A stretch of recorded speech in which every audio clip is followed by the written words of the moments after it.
आज डिस्कस होने वाला है चैप्टर 2। हमने फर्स्ट चैप्टर फिनिश कर दिया है। आज सेकेंड चैप्टर का स्टार्ट होने वाला है, वो है एसिड बेसिस एंड साल्ट, यानी अम्ल, क्षारक और लवण। ये चैप्टर का नाम है, बहुत इंपॉर्टेंट है, इससे भी क्वेश्चन बनेंगे बोर्ड एग्जाम में। तो पहला हमने डिफिनेशन लिया, एसिड किसे कहेंगे, व्हाट इज एसिड्स। तो acids are those chemical, acid वे केमिकल होते हैं, यानी वे केमिकल पदार्थ होते हैं, substance which have a sour taste, जिसके पास क्या होता है, खट्टा स्वाद होता है। यानी जिस केमिकल के पास कौन सा टेस्ट हो, सावर टेस्ट हो, खट्टा अगर होगा। And change the colour of blue litmus to red, यानी वह क्या करता है, जो यानी वह केमिकल जो स्वाद में कैसा हो, खट्टा हो, और अगर उसके ऊपर हम किसी लिटमस पेपर, कौन सा, नीले लिटमस पेपर को ले जाते हैं तो उसका कलर चेंज करके क्या करता है, रेड कर देता है। इसका मतलब वो जो केमिकल है, सब्सटेंस है, वो कैसा है, वो एसिड है। हमारे पास कोई ऐसे केमिकल है, कोई पदार्थ है, कोई सब्सटेंस है, अब इसको हम टेस्ट कर रहे हैं और टेस्ट कर रहे हैं और टेस्ट में क्या आ गया, सावर आ गया, यानी खट्टा निकल गया। इसका मतलब क्या है, इसका मतलब ये जो रखा गया है सब्सटेंस, वो क्या है, एसिड है। लेकिन क्या जितने भी केमिकल होते हैं, क्या उसका हम टेस्ट कर सकते हैं, बिल्कुल नहीं करेंगे। तो फिर उसको हम कैसे पता करेंगे कि ये जो है एसिड है कि बेस है। तो इसके लिए आप क्या करेंगे, लिटमस पेपर, कौन सा पेपर होगा, लिटमस पेपर, वो भी कौन सा, ब्लू लिटमस पेपर लाइए और इसके ऊपर रख दीजिए। कुछ समय के बाद देखेंगे कि इसका जो नीला जो कलर है, ब्लू कलर, वो धीरे धीरे कन्वर्ट होगा किसमें, रेड में। जब रेड हो जाएगा तो सीधे बोल देंगे जो इसमें केमिकल भरा हुआ है वो क्या है, वो एक यानी एसिड है, यानी अम्ल है। इस तरीके से एसिड क्या है, तो एसिड जो होता है वह प्रोसेस है, वह केमिकल होता है, substance which have sour taste and change the colour of blue litmus to red. ये कैसा होता है, स्वाद में खट्टा होता है और नीले पेपर को लाल कर देता है, यही कहलाता है एसिड, यानी अम्ल कहलाता है। अब कुछ नेचुरल सोर्सेज है एसिड के, ठीक है। एग्जाम्पल अगर इसका लिखना चाहिए एसिड में, तो आप लिख सकते हैं HCl एक क्या है, एसिड है। H2SO4 क्या है, एक एसिड है। HNO3 एक क्या है, एसिड है। इस तरह से एसिड का क्या हो गया है, ये एग्जाम्पल हो गया। कुछ ऐसे नेचुरल हमारे कुछ सब्सटेंस है जिसमें क्या होता है, एसिड पाए जाते हैं। जैसे विंगर है, उसमें एसिड क्या होता है, तो कौन सा है, सिट्रिक एसिड है। ऑरेंज और लेमन में कहा सिट्रिक एसिड है, ठीक है। टैमरिंड में है, ठीक है, टर्मरिक एसिड है। टमाटो में कहा ऑक्सैलिक एसिड है। कर्ड जो है लैक्टिक एसिड है। ये आपको नाम याद रखना है, क्योंकि कभी कभी जो ऑप्शन में क्वेश्चन पूछ लेता है कि कर्ड में कौन सा एसिड पाया जाता है, तो आपको याद रखना क्या है, लैक्टिक एसिड होता है।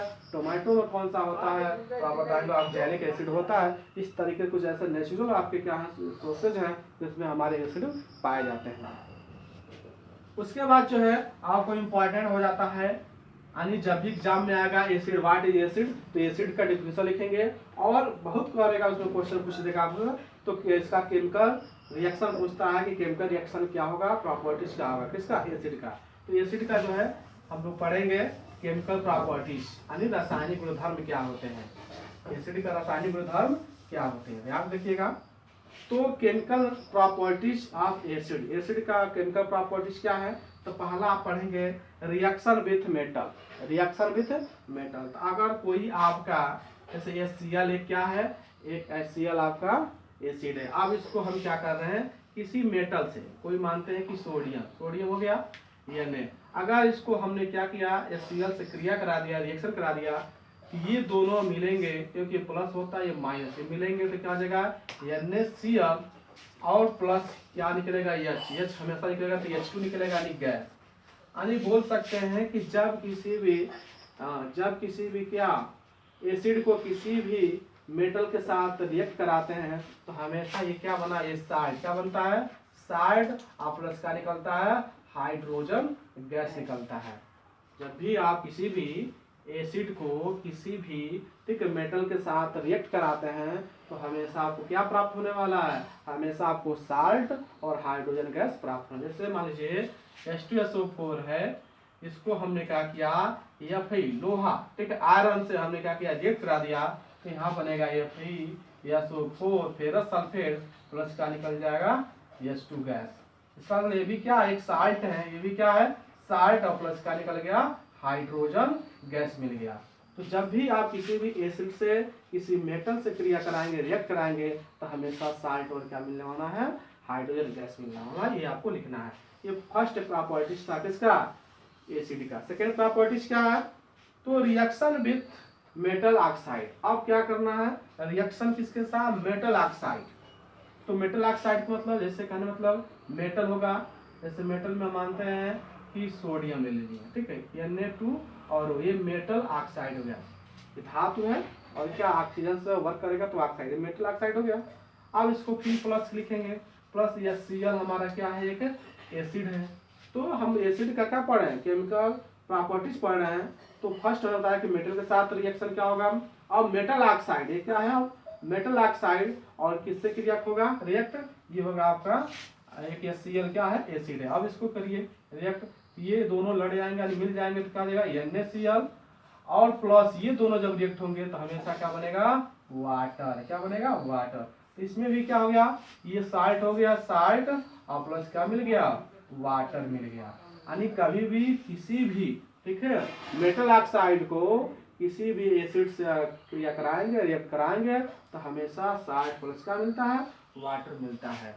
आप मान लीजिए फेरस ऑक्साइड, क्या है, फेरस ऑक्साइड, चलिए मानते हैं यहाँ पर 3 कर दिया, और प्लस H2SO4, इससे क्रिया कराएंगे तो फिर क्या होगा, फेरस सल्फेट, क्या बनेगा, फेरस सल्फेट, आपका फेरस सल्फेट हो जाएगा, या फिर SO4 और प्लस ये दोनों रिएक्ट होंगे तो आपका वाटर ही बनेगा, जल ही बनेगा। इस तरीके से क्या भी आपका साल्ट हो गया और वो क्या हो गया आपका वाटर। इसको बैलेंस आप कर सकते हैं, बैलेंसिंग आप पहले चैप्टर में पढ़ लिए हैं। तो ये रहा दूसरा प्रॉपर्टीज किसका, एसिड का। थर्ड प्रॉपर्टीज क्या है, रिएक्शन विथ मेटल कार्बोनेट, क्या है, reaction with metal, metal oxide था, अब ऑक्साइड जब क्या हो जाएगा, कार्बोनेट, CO3 क्या था, कार्बोनेट, मेटल, तो यहाँ पर Ca क्या है, कैल्शियम एक मेटल है, एक धातु है, इसको कहेंगे कैल्शियम कार्बोनेट। तो हम क्या अगला प्रॉपर्टी लिखेंगे, reaction with metal carbonate, reaction with metal carbonate. तो इसमें देखिए क्या बनने वाला है, तो कैल्शियम कार्बोनेट हमारा क्या गया, मेटल कार्बोनेट हो गया, प्लस HCl एक हमारा एसिड है। अब इसे रिएक्ट कराइए, देखिए क्या प्राप्त होने वाला है। चलिए इसको अगर क्रिया कराएंगे तो आपको क्या बनेगा, तो इसका इससे कराएंगे तो Cl2 कैल्शियम क्लोराइड बन गया, फिर कार्बन और वो क्रिया करेगा आपस में तो हो जाएगा CO2 और प्लस H एक ऑक्सीजन क्रिया करेगा तो बन जाएगा क्या, वाटर। यानी ये क्या है, साल्ट है, कार्बन डाइऑक्साइड है और वाटर है। जब कैल्शियम कार्बोनेट यानी किसी मेटल कार्बोनेट को अगर किसी एसिड से वर्क कराते हैं, रिएक्ट कराते हैं तो हमेशा साल्ट, कार्बन डाइऑक्साइड और वाटर आपको फाइंड होता है, प्राप्त होता है। तो बस आज के लिए इतना ही, धन्यवाद।